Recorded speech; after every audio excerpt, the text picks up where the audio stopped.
लेकर ही जाएंगे भाई, खाली हाथ जाकर क्या फायदा है। तो बने रहिए हमारे साथ। आज आप लोगों से यही हम लोग वादा करते हैं कि एग्जामिनेशन लेकर जाएंगे, तो आप लोग अगर साथ दीजिएगा तभी ना एग्जामिनेशन लेंगे भैया। जाइएगा छोड़ के तो एग्जामिनेशन कैसे लेंगे। तो आप लोग हमारे साथ रहिए। एक ही नारा एक ही मांग, एक ही नारा एक ही मांग। हम अपना अधिकार मांगते, हम अपना अधिकार मांगते, नहीं किसी से भीख मांगते। हम अपना अधिकार मांगते, हम अपना अधिकार मांगते, किसी से भीख मांगते। आज पटना प्रशासन से अनुरोध है कि आप अपने बच्चों को सहयोग कीजिए।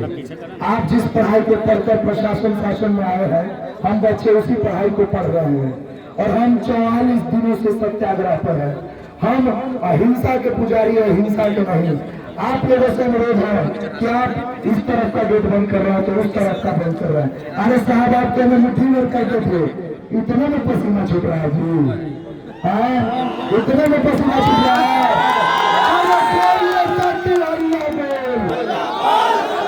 तो मैं कहना चाहता हूँ कि ये बेईमानों से लड़ना होगा तो मकानों से निकलना होगा। ये सरकार क्या कहती है, एक बहुत अच्छा कहावत है कि लश्कर भी तुम्हारा है और सरदार भी तुम्हारा है। तुम सच को झूठ लिख दो, अखबार भी तुम्हारा है। तुम सच को झूठ लिख दो, अखबार भी तुम्हारा है।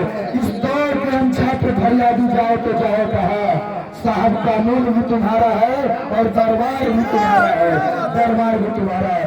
42 दिन से हम अपने माननीय अभिभावक राज्य के मुखिया मुख्यमंत्री मौनी बाबा नीतीश कुमार से आग्रह कर रहे थे कि साहब हम छात्रों का आवाज सुनिए।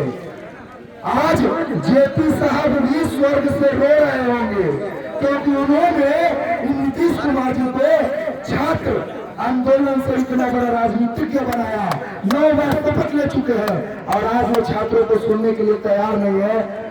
मुझे कहीं ये भी अनुभव हो रहा है कि आज जेपी साहब का आत्मा कलप रहा होगा कि कैसे मौन रहने वाले व्यक्ति को मैंने अगरों के समाज के लिए खड़ा किया और आज छात्र का आवाज नहीं सुन रहा। तो मैं उन सत्ताधीशों से कहना चाहता हूँ, मैं एक रिक्वेस्ट करना चाहूंगा खासकर लोकल मीडिया से कि जब वो थंबनेल लगाते हैं तो कोई भी ऐसा थंबनेल गलत नहीं लगाए।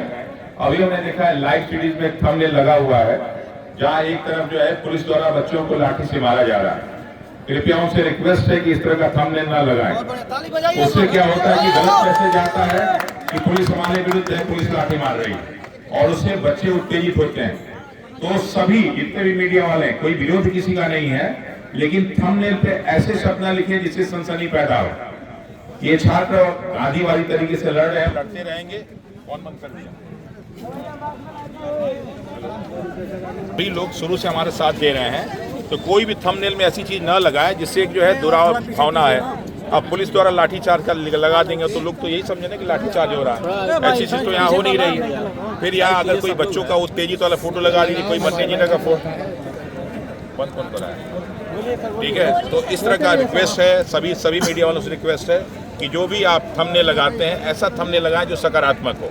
कोई भी नकारात्मक सनसनी पैदा करने के लिए ना ही उस तरह के प्रश्न पूछें, सनसनी पैदा करने के लिए या टकराहट के लिए उस तरह का ना ही कोई थंबनेल लगाएं। उससे क्या होता है कि सबकी छवि खराब होती है। यहाँ लड़ाई परिवार की लड़ाई, यहाँ लड़ाई बिहार के बच्चों की, बिहार के अधिकारियों से, बिहार के नेताओं से है। तो इस लड़ाई जो है जब बाहर जाती है ना तो हमारा छवि बिगड़ता है, पूरे बिहार की छवि बिगड़ती है। और चूंकि सब यहीं के बिहार के हैं इसलिए हम लोग की छवि बाहर नहीं, हम आपस में कुछ भी कर लें, एक दूसरे का मार के हाथ पर तोड़ दें, सर तोड़ दें, कोई दिक्कत नहीं है। लेकिन बिहार के बाहर हमारी छवि सकारात्मक की जानी चाहिए, कोई भी छवि हमारी नकारात्मक जानी नहीं चाहिए। और ये जिम्मेदारी आप सभी लोगों का। अभी मैं देखा तो उसमें देख रहा था कि 4-5 पुलिस वाले बच्चों को मार रहे हैं और यहीं का फोटो है। ये गलत थंबनेल न डालें साहब, आप लोग हमारे परिवार के सदस्य हैं, टकराहट न बढ़ाएं, बल्कि इस समस्या को समाधान करने के लिए हम लोग बैठे हैं ना।